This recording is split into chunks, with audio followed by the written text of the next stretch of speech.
إنه من سليمان وإنه بسم الله الرحمن الرحيم. Bismillahirrahmanirrahim. Assalamualaikum warahmatullahi wabarakatuh.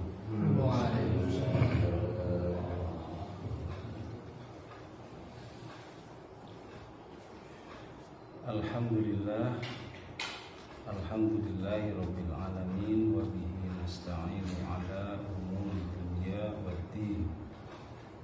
Assalatu wassalamu ala sayyidil mursalin wa imamil muttaqin nabiyyina Muhammadin wa alihi wa sahbihi wa man tabi'al huda bi ihsan ila yaumiddin. Asyhadu an la ilaha illallah wahdahu la syarikalah al-malikul haqqul mubin, wa asyhadu anna Muhammadan abduhu wa rasuluhu as-shadiqul amin. Hadratul muhtaramin rahimakumullah, usi nafsi wa iyyakum bitaqwallah, faqad fazal muttaqun. Hadratul muhtaramin, para hadirin yang kami muliakan, alhamdulillah, marilah pada kesempatan yang mubarakah ini kita berusaha untuk tetap menjaga komitmen dan meningkatkan ketakwaan kita kepada Allah Subhanahu wa taala sebagaimana yang diperintahkan oleh Allah Subhanahu wa taala dalam firman-Nya, ya ayyuhalladzina amanu taqullaha wa qulu qawlan sadida yuslih lakum a'malakum wa yaghfir lakum dzunubakum wa may yuti'illaha wa rasulahu faqad faza fawzan 'azima.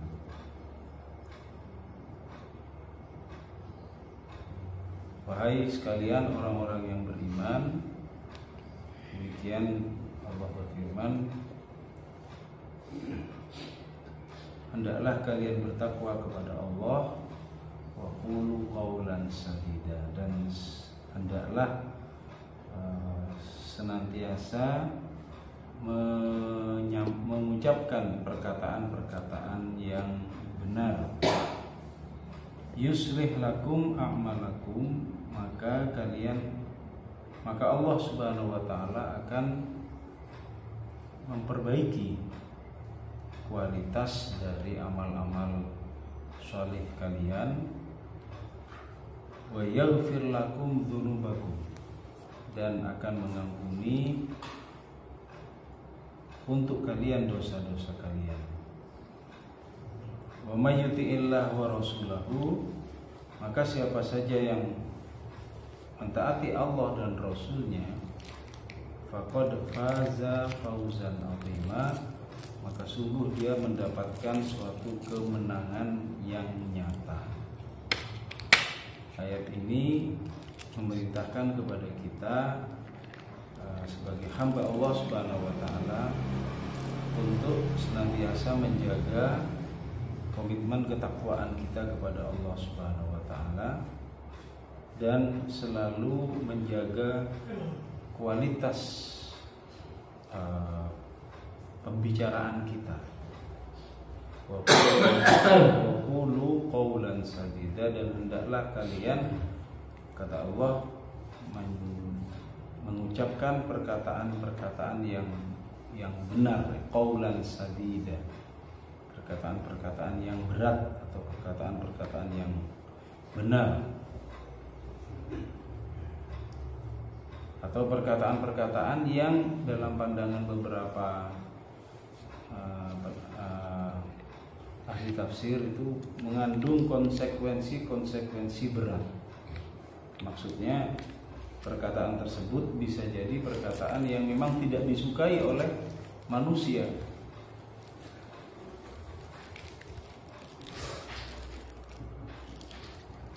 tetapi perkataan itu adalah perkataan yang berat.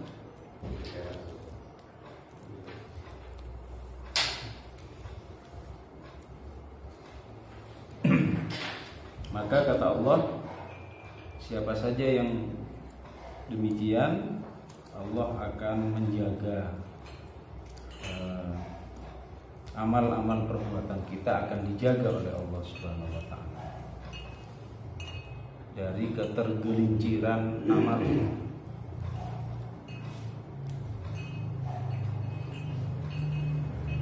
Dan Allah juga akan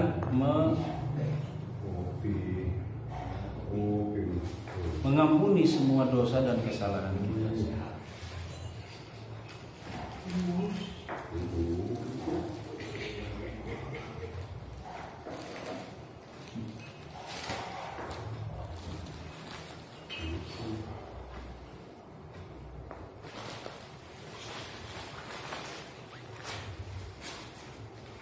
Maka kata Allah, siapa saja yang mentaati Allah dan Rasulnya, maka sungguh dia mendapatkan fawzan azima, mendapatkan kemenangan yang nyata, yakni akan mendapatkan ridha Allah dan maghfirahnya serta akan dimasukkan ke surganya Allah Subhanahu wa taala. Amin Allahumma amin.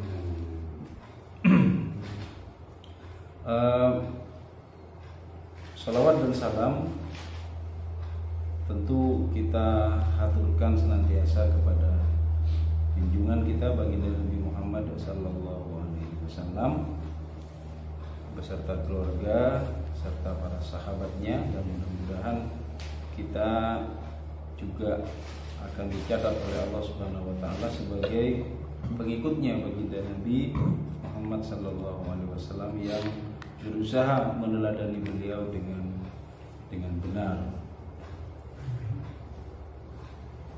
Dan bersyukur pula kita bahwa kita telah diberikan kesempatan oleh Allah Subhanahu wa taala di bulan Sya'ban ini hingga hari yang ke-18, berarti kurang lebih 11 atau 12 hari lagi kita akan memasuki bulan suci Ramadan. Kalau menurut hisab atau perhitungan bulan Sya'ban ini 30 hari kalau menurut hisab. Tetapi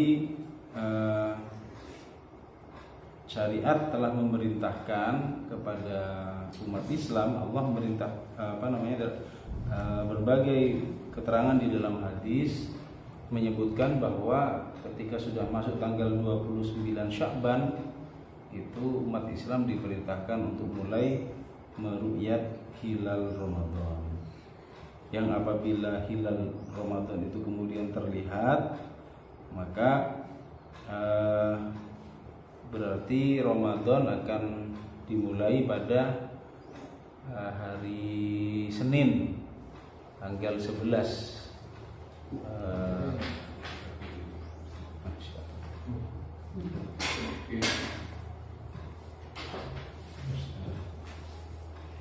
Ramadan akan dimulai pada hari Senin tanggal 11 Maret ya. Tapi kalau kemudian hilal itu tidak terlihat, berarti diistikmal atau digenapkan Sya'ban itu menjadi 30 hari, sehingga Ramadan akan jatuh pada hari Selasanya, yakni tanggal 12 Maret. Tetapi Muhammadiyah sendiri yang biasa berpedoman kepada hisab sudah menentukan bahwa Sya'ban ini usianya 29 hari kalau menurut hisabnya Muhammadiyah, sehingga hari Ahad itu adalah hari terakhir Sya'ban kalau menurut perhitungannya Muhammadiyah, dan ditetapkan bahwa hari Senin 11 Maret itu sudah masuk bulan Ramadan kalau menurut perhitungannya Muhammadiyah. Kecuali Papua. Iya, karena harus istiqmal gitu. Nah, dan yang tidak kalah pentingnya para hadirin yang dirahmati Allah, ini juga kita mengingatkan keluarga kita di rumah yang mungkin barangkali masih ada tertanggung ibadah puasa, ibadah saum yang belum ditunaikan, diselesaikan. Karena saya sendiri juga kaget kemarin ketika anak-anak di sekolah itu bertanya kepada saya tentang sudah kodok puasa itu. Loh, emang kamu punya hutang? Ada Pak, masih 10 hari. Loh, 10 hari gimana? Sekarang sudah tinggal 13 hari lagi kemarin itu. 13 hari lagi kok masih 10 hari, tanya kata saya. Ya sudah, harus segera ditunaikan itu karena waktunya sudah sampai ditunda-tunda kata saya.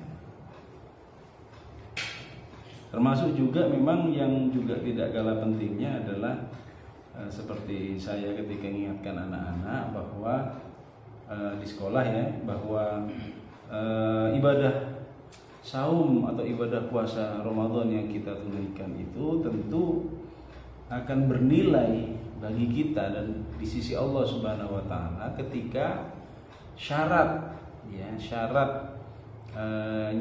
terpenuhi, yakni apa? Ditunaikannya ibadah sholat fardu secara konsisten, secara istiqomah. Karena itu kata kunci bagi semua bentuk ubudiyah kita kepada Allah Subhanahu wa taala. Sebagaimana ditegaskan oleh baginda Nabi ya, dalam satu keterangan itu, awwalu ma yuhasabu bihil abdi inda yaumil qiyamah as-shalah. Jadi yang pertama kali dihisab atau pertama kali diperiksa di amal seorang hamba pada hari kiamat itu adalah sholatnya. Manakala kemudian sholatnya itu bernilai baik ya di sisi Allah atau benar, maka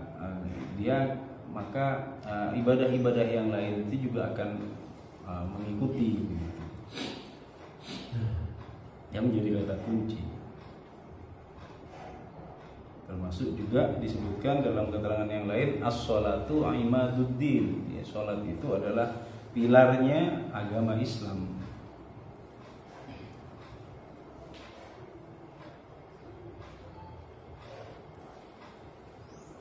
Faman aqomaha faqad aqomad-din, wa man tarakaha faqad hadamad-din.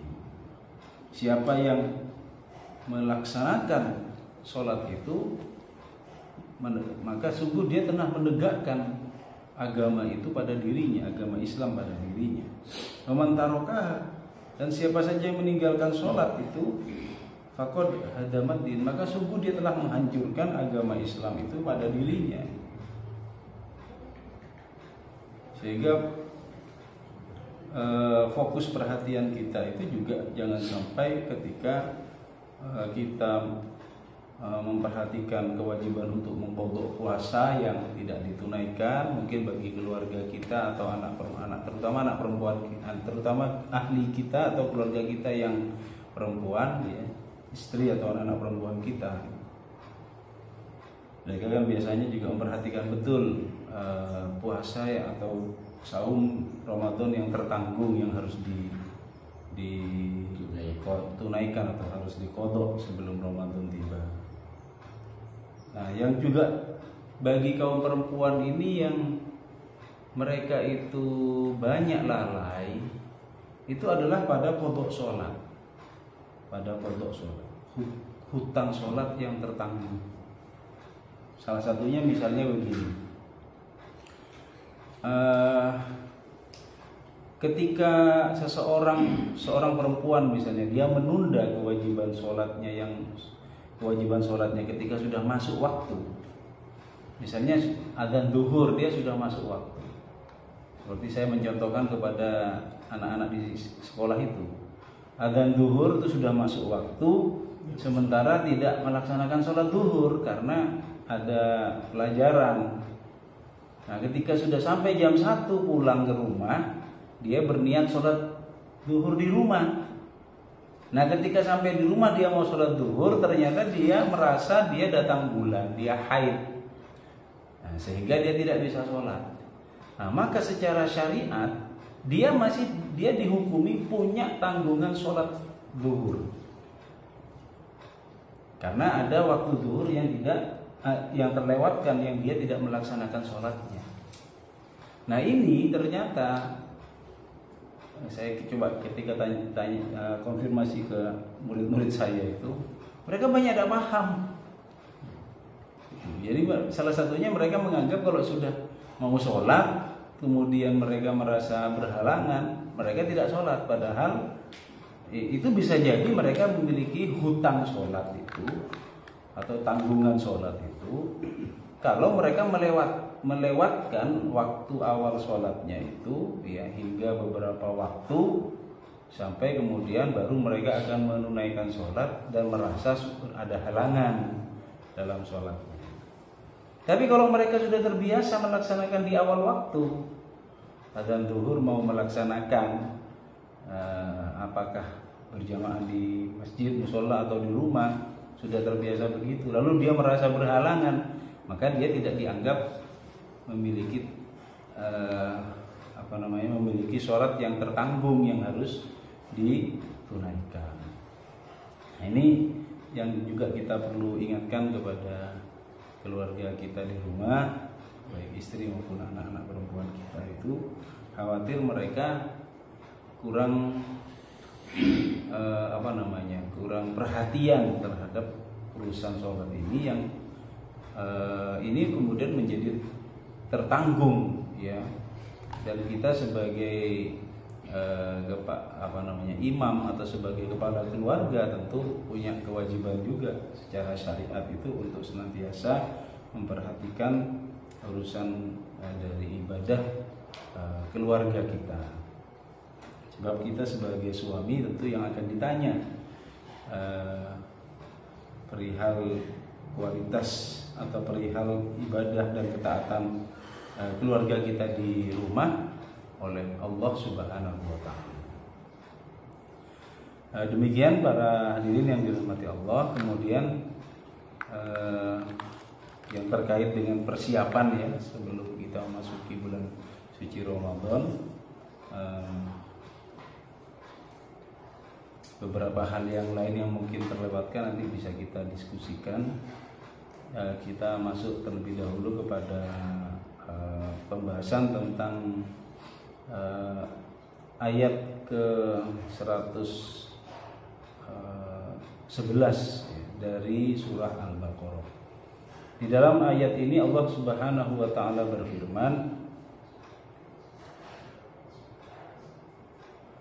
wa qalu la yadkhulal jannata illa man kana hudan aw nasara.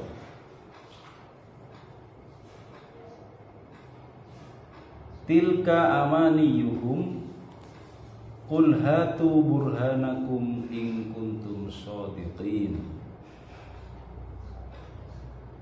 Allah Subhanahu wa taala berfirman, wa qalu, dan mereka, yakni orang-orang Yahudi dan orang-orang Nasrani,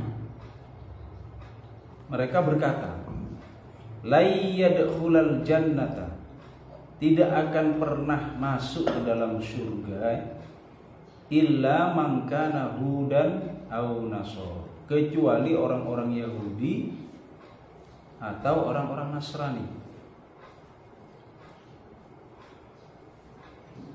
Tilka amaniyuhum, itu adalah bayang-bayang mereka atau angan-angan mereka. Kul, maka katakanlah wahai Muhammad, hatu burhanakum, datangkanlah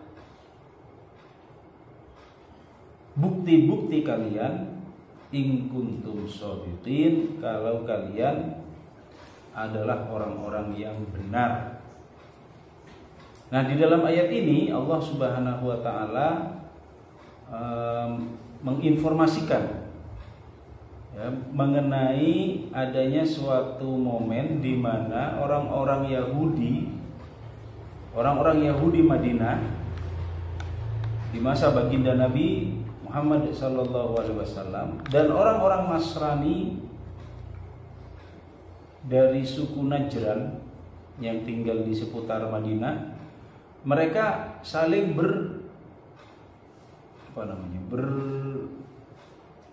bersilang pendapat. Mereka saling bersilang pendapat. Orang-orang Yahudi mengatakan bahwa surga itu hanya surganya Allah hanya bagi orang-orang Yahudi saja. Tidak akan pernah masuk surga kecuali orang-orang Yahudi. Nah, kemudian hal ini juga ditimpali oleh orang-orang Nasrani atau orang-orang Kristen dari suku Najran, yang mereka mendengar argumennya orang-orang Yahudi itu.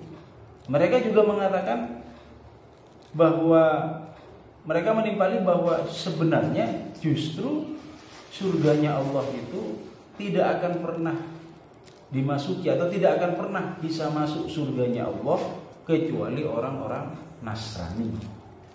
Mereka mengatakan begitu. Maka di sini kemudian Allah memerintahkan kepada baginda Nabi Muhammad SAW untuk mengkonfirmasi apa yang mereka katakan, yang mereka ucapkan itu, dengan memberikan penegasan. Tilka amaniyuhum. Itu semua, perkataan mereka semua itu adalah angan-angan mereka. Syahawatuhumul batilah, yang muncul dari syahwat atau hawa nafsu mereka yang salah, yang batil, yang tidak ada tidak ada alasan kuatnya, tidak ada dasar argumentasi yang kuat. Maka kemudian Allah memerintahkan kepada Nabi Muhammad SAW, "Qul," katakanlah kepada mereka itu semua, baik orang-orang Yahudi maupun orang-orang Nasrani yang menyatakan demikian, "Hatu burhanakum, ai hujjatakum ala dzalik." Jadi datangkanlah atau berilah alasan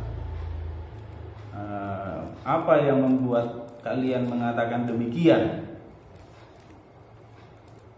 In kuntum shodiqin, jika kalian orang-orang yang benar.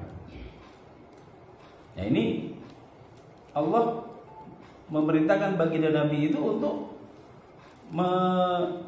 meminta keterangan. Kalau memang orang-orang Yahudi atau orang-orang Nasrani itu memiliki argumentasi seperti itu, ya apa? Hadirkan buktinya.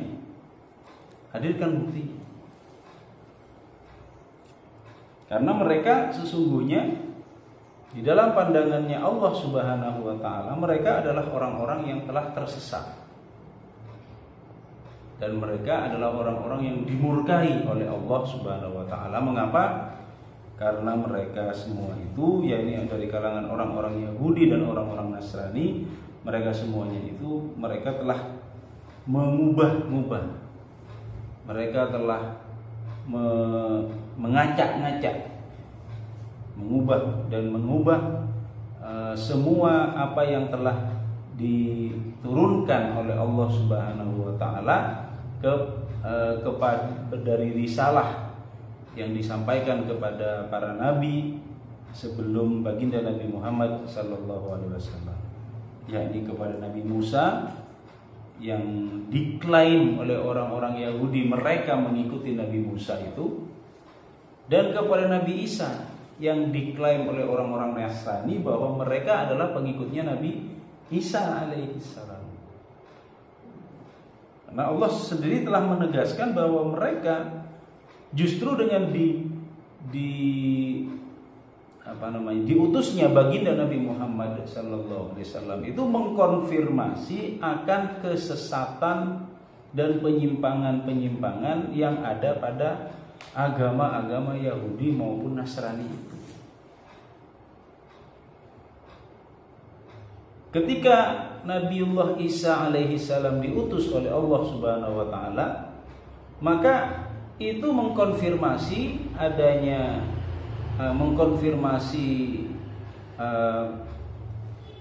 bahwa agama Yahudi yang diklaim sebagai orang-orang Yahudi yang mengklaim dirinya sebagai pengikutnya Nabiullah Isa alaihi salam, mereka itu orang-orang yang sudah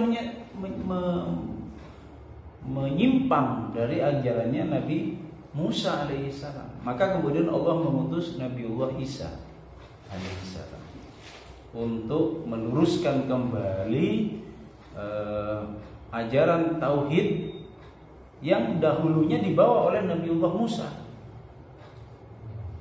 Kemudian setelah beratus-ratus tahun berlalu, orang-orang Yahudi kemudian menyimpangkan dan mengklaim bahwa Nabi Musa ini agamanya Yahudi, padahal tidak.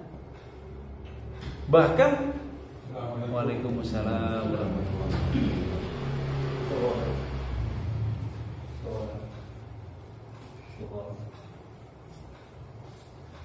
wabarakatuh.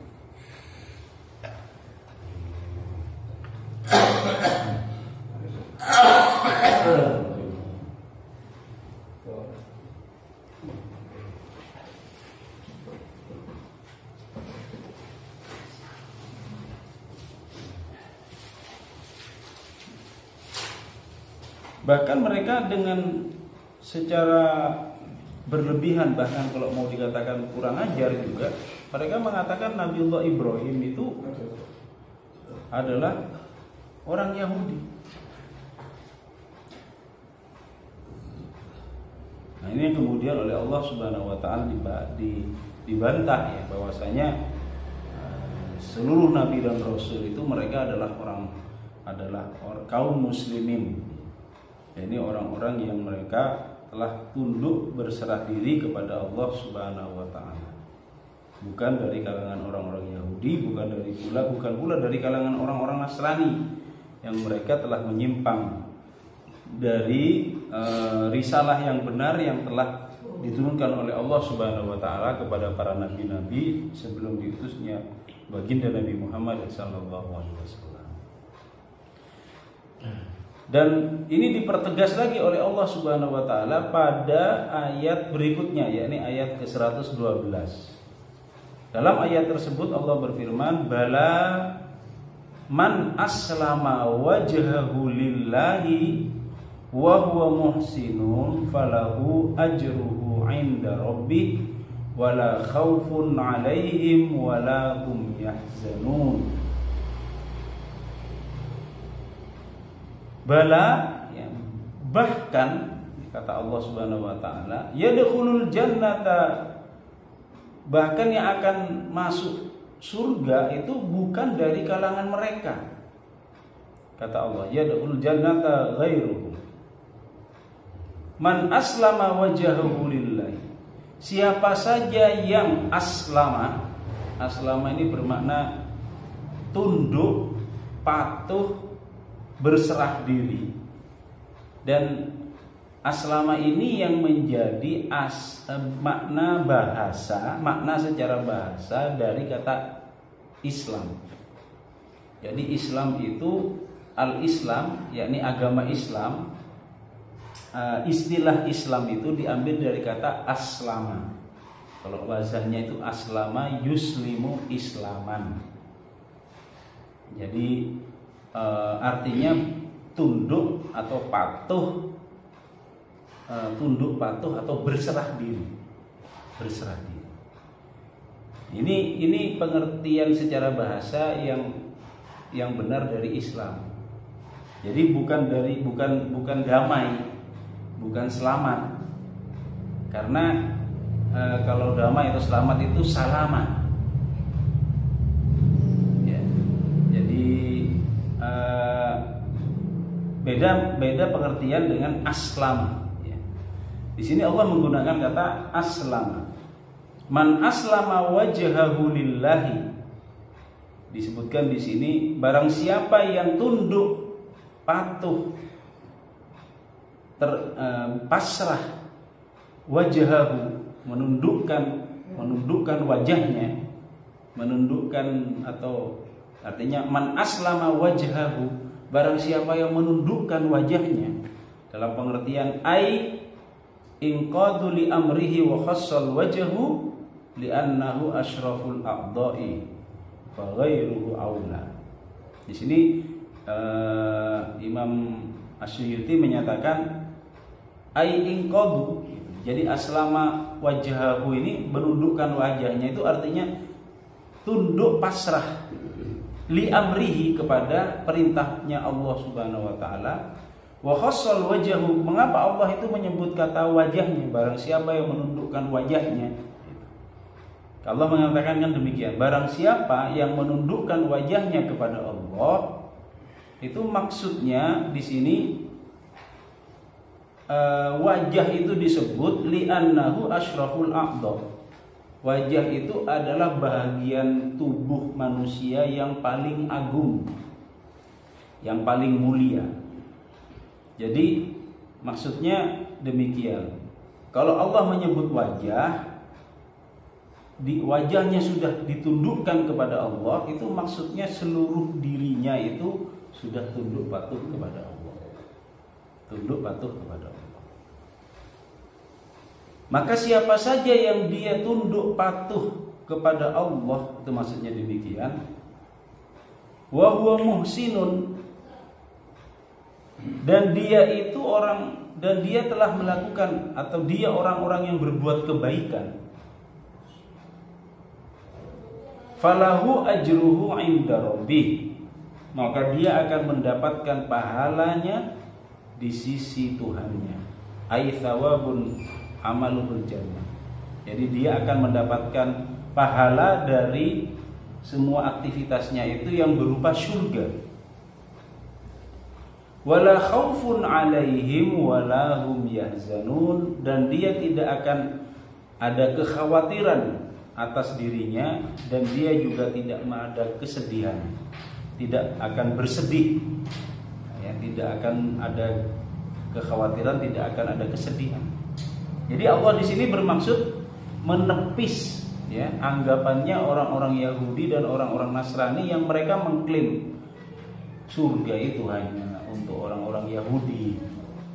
Terus katanya orang-orang Nasrani, enggak, surga itu hanya untuk orang-orang Nasrani. Makanya kata Allah kemudian mengatakan begitu. Allah mengatakan bahkan surga itu hanya bagi orang-orang yang mau tunduk patuh kepada Allah. Dan dia itu muhsinun, orang-orang yang berbuat baik. Falahu ajruhu inda rabbih, dia akan mendapatkan pahala di sisi Tuhannya, yakni akan dimasukkan ke surganya Allah.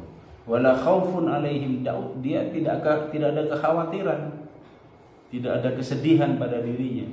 Dia optimis, dia yakin kepada Allah Subhanahu wa taala bahwa pilihannya bersama agama Islam itu adalah agama yang benar, agama yang istilahnya satu-satunya agama yang diterima di sisinya Allah Subhanahu wa taala.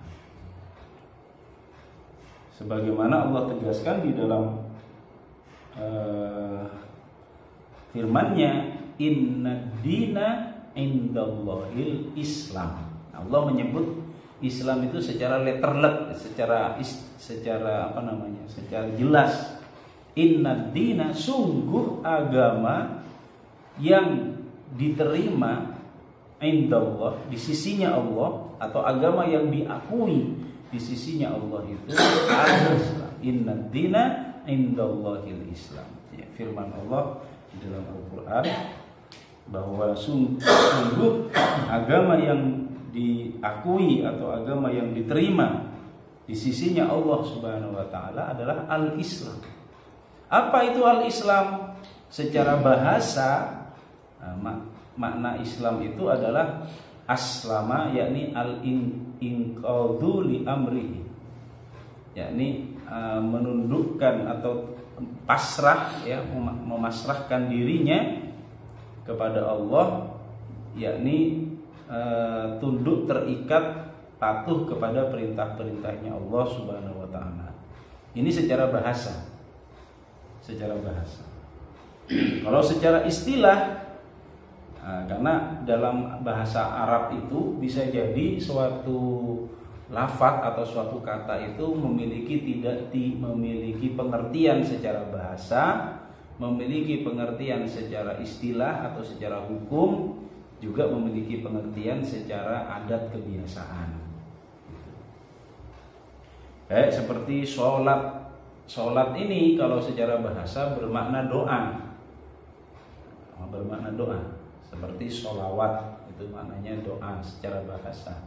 Tapi kalau sholat secara fikih atau secara hukum, ya maknanya seperti yang kita laksanakan itu dari niat, takbiratul ihram, ada syarat, ada rukun, dan diakhiri dengan salam. Itu yang dimaksud dengan sholat. Jadi kalau orang hanya berdoa saja kepada Allah Subhanahu wa taala, mengatakan mari sholat, mari. Padahal yang dilakukan hanya berdoa saja, itu salah. Karena dia hanya menggunakan pengertian lafaz secara bahasa saja. Pengertian secara bahasa begitu. Kalau dia tidak memenuhi kaidah-kaidah hukum syariatnya, karena ketika satu istilah itu atau satu kata itu sudah memiliki makna secara hukum atau secara istilah, maka yang didahulukan itu makna istilahnya. Makna istilah.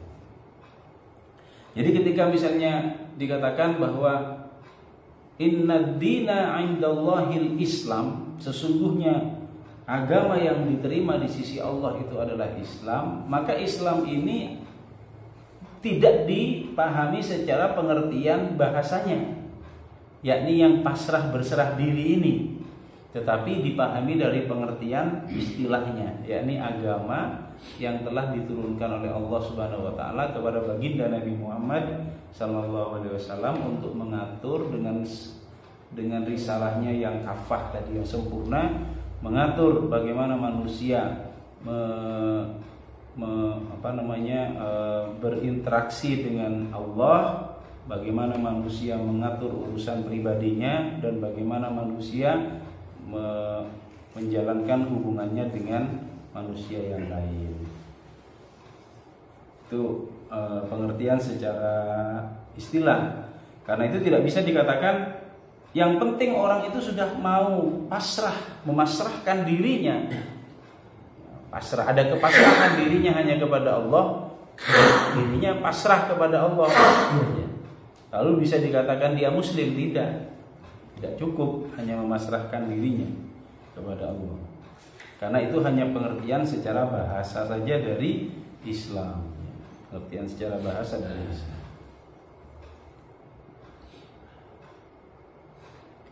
Para hadirin yang dirahmati Allah Subhanahu wa taala, jadi di sini Allah Subhanahu wa taala pada ayat ini secara tegas memberikan pemahaman ya bahwa orang-orang yang tidak mau tunduk patuh pasrah kepada perintah-perintahnya Allah dan larangannya, maka mereka tentu tidak bisa menjadi penghuni surganya Allah Subhanahu wa taala. Bisa mereka menjadi penghuni surganya Allah. Utamanya setelah diutusnya baginda Nabi Muhammad sallallahu alaihi wasallam, maka hal tersebut kemudian akan menutup peluang. Ya. Jadi kalau sudah peluang itu tertutup, berarti nilainya mustahil.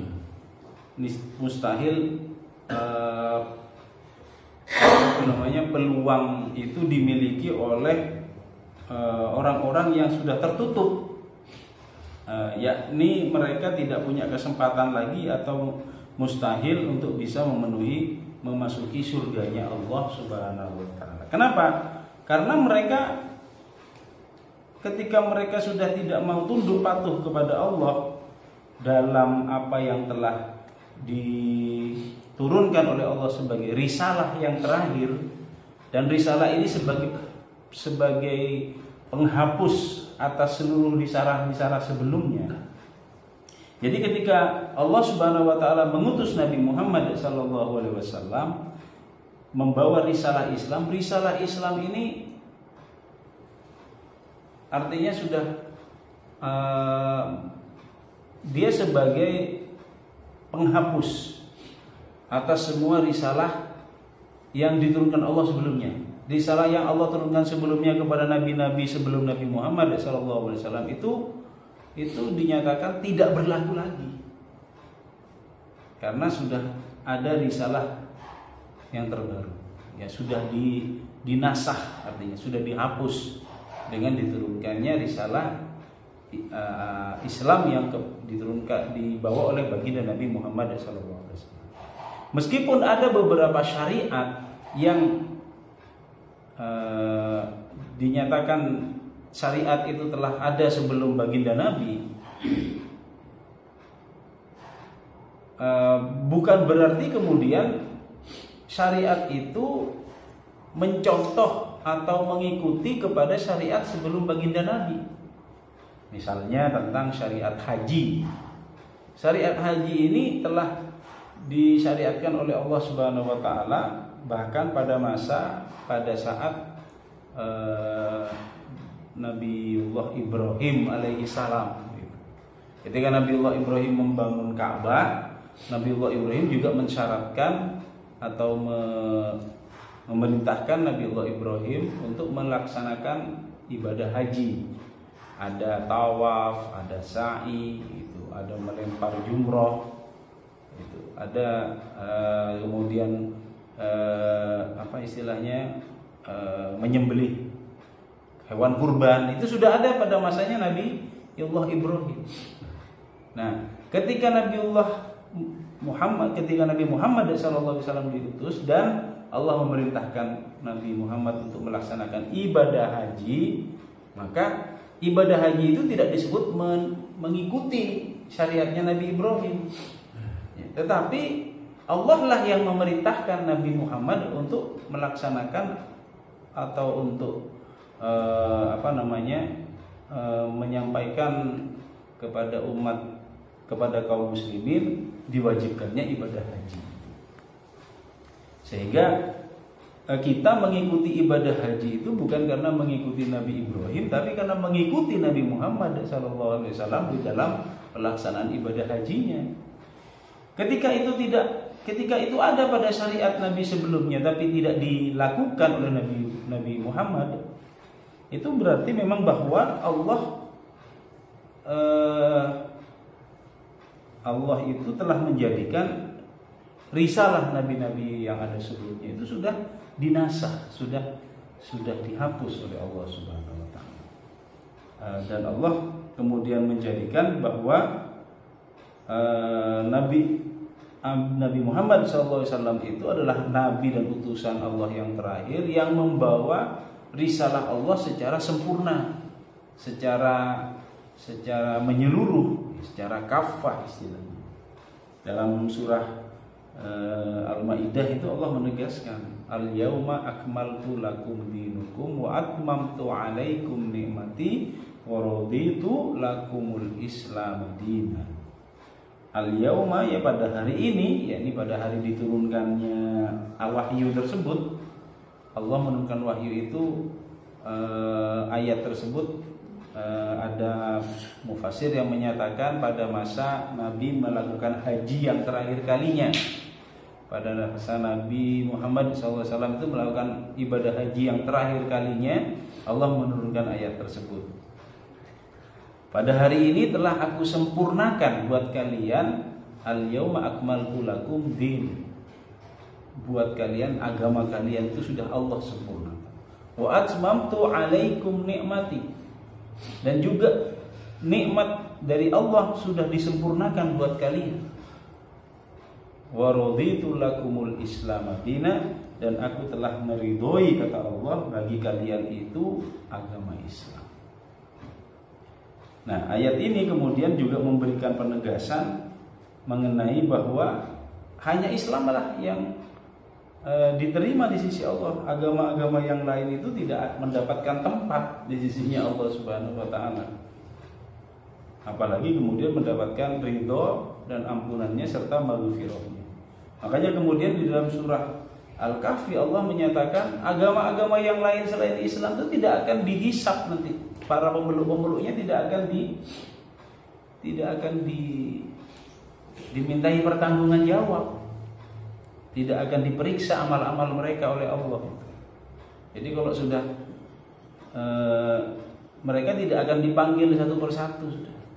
Pemeluk-pemeluk agama yang lain itu ketika mereka mati di dalam kekafirannya, mereka sepanjang hidupnya dalam agamanya dan kemudian mereka mati dalam kekafirannya, maka kelak di akhirat mereka juga sama dengan kaum muslimin akan kembali dibangkitkan oleh Allah Subhanahu wa taala, tapi mereka tidak akan menjalankan hisab, tidak akan dihisab oleh Allah Subhanahu wa taala.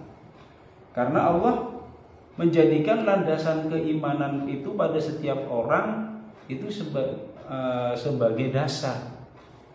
Seorang itu dimintai pertanggungjawabannya atau tidak. Kalau dia tidak memiliki keimanan kepada Allah Subhanahu wa taala, orang itu tidak akan dimintai pertanggungan jawab, tidak akan diberikan rapot istilahnya, karena mereka tidak mendaftar lebih dahulu, tidak ada pendaftarannya. Sehingga mereka akan langsung masuk ke nerakanya.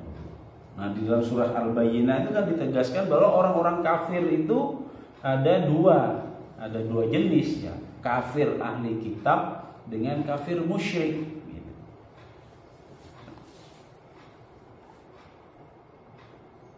Di dalam surah Al-Bayyinah itu kan dijelaskan demikian. Lam yakunil ladzina kafaru min ahlil kitabi wal musyrikin. Jadi orang-orang kafir ahli kitab itu ada dua, yakni Yahudi dan Nasrani. Nah, selain itu mereka adalah orang-orang musyrik. Orang-orang musyrik. Ya, dari kalangan Hindu, Buddha, kemudian segala macam, termasuk orang-orang yang ateis, orang-orang yang tidak agnostik misalnya. Ada istilahnya sekarang selain ateis, orang yang tidak mengakui adanya Tuhan, ada orang-orang yang disebut sebagai agnostik. Orang-orang agnostik ini orang-orang yang mengakui adanya Tuhan tapi tidak mau beragama. Kata mereka, saya percaya bahwa Tuhan itu ada. Saya percaya bahwa alam semesta ini diciptakan oleh Tuhan. Tapi saya tidak mau repot-repot beragama, kata mereka. Tidak mau beragama. Jadi mereka itu disebut agnostik. Ya, agnostik ini tidak mau beragama, tidak dalam satu keyakinan tertentu, tapi mengaku adanya Tuhan. Karena dalam pandangan mereka tidak bisa ditolak adanya Tuhan itu, yakni dari alam semesta ini yang menjadi ciptaannya. Tapi mereka tidak mau repot-repot beribadah. Mau temu gitu istilahnya. Mereka beda keyakinan sama keyakinan mau temu. Pagi mau temu. Kata mereka begitu.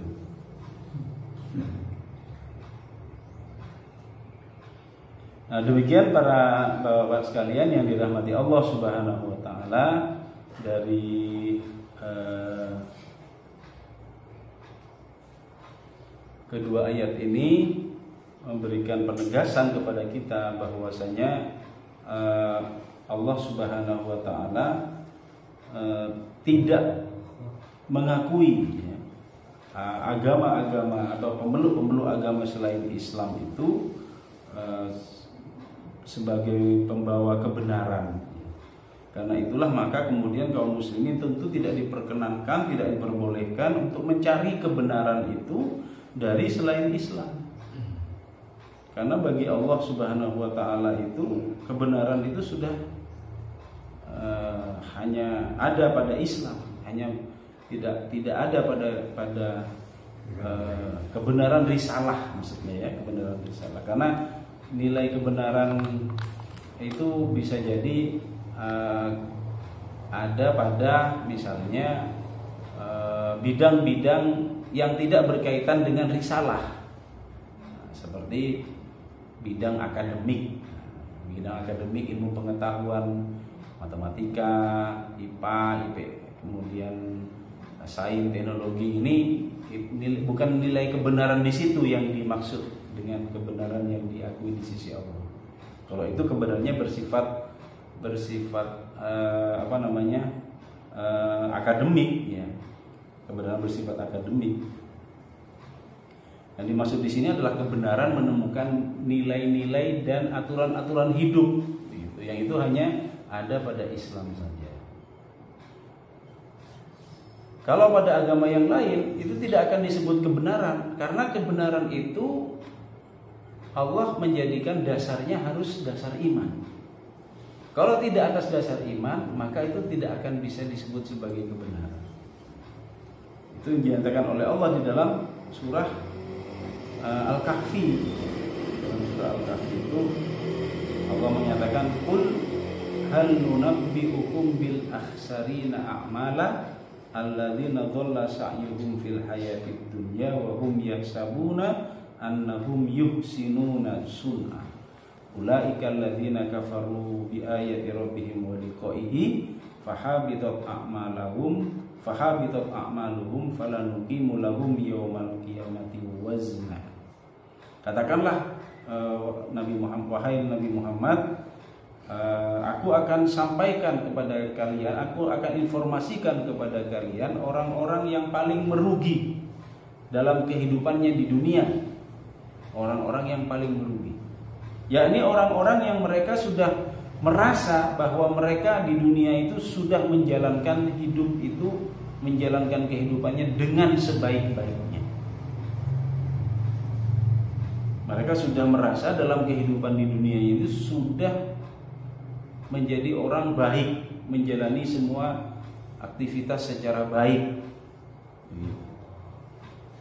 Nah, tetapi mereka di akhirat, kata Allah, amal-amal kebaikannya itu akan terhapus. Amal-amal kebaikan mereka itu tidak akan diakui di akhirat itu. Kenapa? Karena mereka telah kafir atau mereka ingkar kepada Allah dan kepada hari kiamat. Artinya mereka berbuat baik ini semata bukan karena Allah, semata bukan karena mereka mengharap kebaikan di akhirat. Mereka tidak percaya akhirat, tapi mereka yang penting di dunia ini baik kepada sesama, kepada orang, kepada tetangga. Tapi mereka tidak mau menjadikan kebaikannya itu semata-mata karena Allah, ikhlas karena Allah. Maka kata Allah, itu semua nilai semua kebaikannya itu tidak akan diberi nilai. Falanuqimu lahum yaumal qiyamati wazna. Dan di hari kiamat Allah tidak akan menimbang atau tidak akan memperhitungkan amal-amal mereka. Yakni mereka akan dianggap orang-orang yang sudah tidak ada investasi sama sekali, tidak ada investasinya. Kehidupannya hanya akan berakhir di nerakanya Allah Subhanahu wa taala, khalidina fiha abada, di dalam surat Al-Bayyinah. Mereka kekal selama-lamanya di akhirat. Na'udzubillah, tsumma na'udzubillah. Mungkin sementara itu dulu Bapak sekalian yang kami muliakan, yang bisa kita bahas pada kesempatan sore hari ini. Mudah-mudahan memberikan manfaat yang sebesar-besarnya untuk kehidupan kita di dunia ini dan lebih-lebih kelak di akhirat. Kurang lebihnya kami mohon maaf. Jika ada hal-hal yang ingin disampaikan, mungkin bisa kita sampaikan setelah kita akhiri. Subhanakallahumma wa bihamdika.